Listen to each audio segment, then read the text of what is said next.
This channel does not promote any violent, harmful, or illegal activities. All content provided by this channel is meant for an educational purpose only. Top quality और consistent performance के लिए सिर्फ silver pumps नाम याद रखना।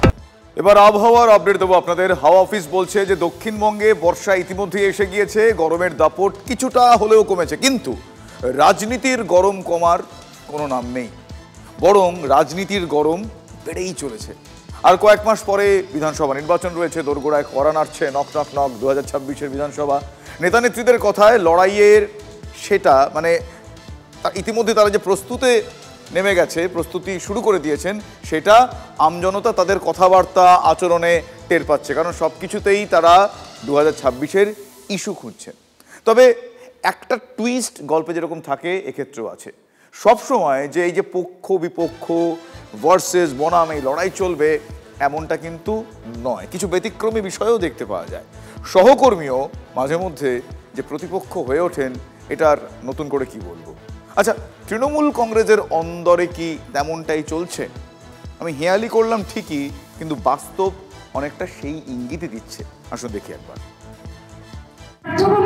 দায়িত্বে আছে আমার জানা নাই, আর বিশ্বজিৎ কেনই বা তাকে ফোন করে মিটিং এর কথা বললো সেটাও আমার জানা নেই।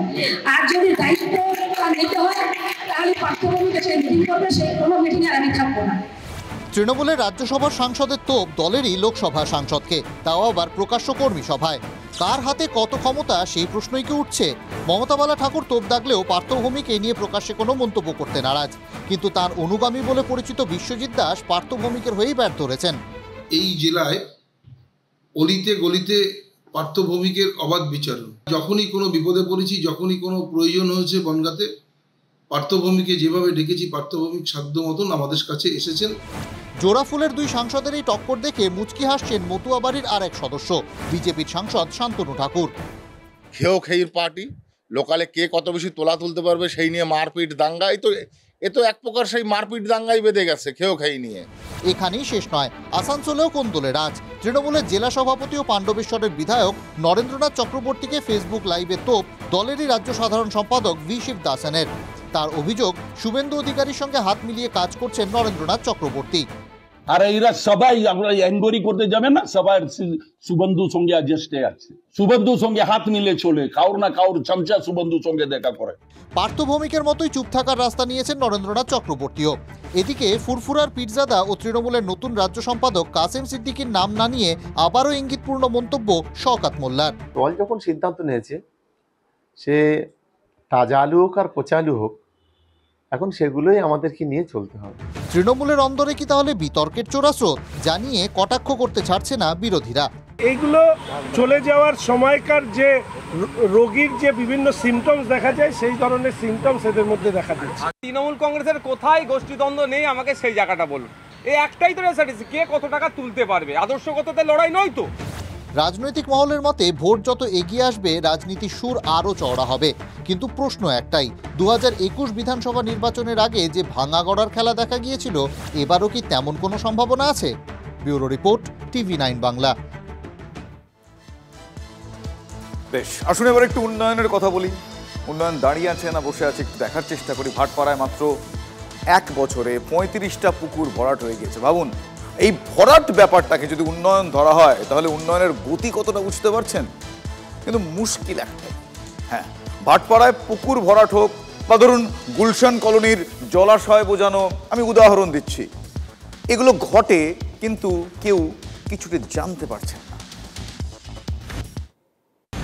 নিয়োগে পুকুর চুরি, আবাসে পুকুর চুরি, গরু পাচারে পুকুর চুরি, আর পুকুর চুরি, নদী চুরি হচ্ছে আর পুকুর চুরি হবে না, তাও একটা দুটো নয়, অন্তত 35টা পুকুর। অভিযোগ, ভাটপাড়ার 34 আর 35 নম্বর ওয়ার্ডে মাত্র 1 বছরে 35 পুকুর ভ্যানিশ হয়ে গেছে, অথচ কেউ কিছুই জানেন না। মাটি কারা দিচ্ছে? এটা কারা দিচ্ছে মাটি? যাদের জমি হবে তারা দিয়েছে। কাদের জমি এটা তো আমরা জানি না। আমার কাছে আপনার কাছ দিয়ে ফার্স্ট শুনলাম, আমার কাছে এরকম করে কেউ অভিযোগ করেনি, আপনার কাছ দিয়ে শুনলাম। আমি এখনই যথাযথ স্থানে আমি অভিযোগ নথিভুক্ত করাবো এবং যাতে দ্রুত পদক্ষেপ নিই, সেই জন্য কথা বলবো। এগুলো আমি প্রথমত আমাদের যে সমস্ত রেকর্ড আছে অফিসে, সেগুলো আমি দেখি যে কী অ্যাকশন নেওয়া হয়েছিল, আদৌ কোনো অ্যাকশন নেওয়া হয়েছিল কিনা। যদি না নেওয়া থাকে যেমন আইন অনুযায়ী যা ব্যবস্থা নেয় সেটা আমি নেব। অথচ ভাটপাড়া পুরসভার এক্সিকিউটিভ অফিসার নাকি থানা থেকে বিএলআরও সকলকে নোটিশ দিয়েছেন, তারপরও কেউ জানতে পারছেন না কেন? তবে একজন জানেন, তিনি কাউন্সিলর সুকেশ বিশ্বাস। কিভাবে ভরাট করতে হয় ভালোই জানেন এই জনপ্রতিনিধি। আগের যারা ছিল পূর্বপুরুষরা তারা ধান চাষ করতো, বিলে করতো, সেই ধান চাষে এখন অবমান হচ্ছে না। তারা কী করলো, ধানের জমিটা মাটি কেটে পাটটা উঁচু করলো। উঁচু করার পর কী হয়ে গেল, ওটা ভেরি হয়ে গেল, 2 ফুট জল, মাছ চাষ করলো। সেই মাছ চাষ করে এখন সে জল হাই ড্রেন হয়ে যাওয়ার, জল পাচ্ছে না, কী করবে তখন? আর জমিটা ফেলে রাখবেন, জমিটা ফেলে রাখবেন, তখন ওই পাটটা আবার কেটে আবার লেভেল করে দিল, অমনি আপনারা বলছেন পুকুর। 23 নম্বর ওয়ার্ডের নেহরু মার্কেটের কাছেও পুকুর ভরাট হচ্ছে বলে অভিযোগ, কিন্তু মাত্র 1 বছরে কিভাবে 35টা পুকুর ভরাট? তথ্য বলছে 2 বছরে 3 জন বিএলআরও বদল হয়েছেন ব্যারাকপুর ব্লক 1-এ। মুখ্যমন্ত্রীর হুঁশিয়ারি, পুকুর হোক বা নদী, চুরি করা চলবে না। কথাটা কি ব্যারাকপুরে পৌঁছলো না? চেয়ারম্যান হোক বা চেয়ারম্যান হোক বা কাউন্সিলর হোক বা সিআইসি হোক, এভরিবডি মমতা ব্যানার্জি অনুপ্রেরণায় সব কাজ করছে। সরকার, এই পৌরসভা এবং থানা প্রশাসন এরা একেবারে চোখ বুজে রয়েছে। এতগুলো পুকুর ভরাট হয়ে গেল, থানা প্রশাসনের বিএলআর দপ্তরে কোনো হুঁশ নেই, থানার কোনো হুঁশ নেই, পৌরসভার কোনো হুঁশ নেই। আসলে এখান থেকে সব পেছন দরজা দিয়ে কামাই আছে। এখানে তৃণমূল কংগ্রেস একটা শপিং মল খুলেছে, আপনি টাকা দিন সব বিক্রি হবে। পুকুর বুঝবে, সেখানে টাকাই ওখানে সর্বস্ব হয়।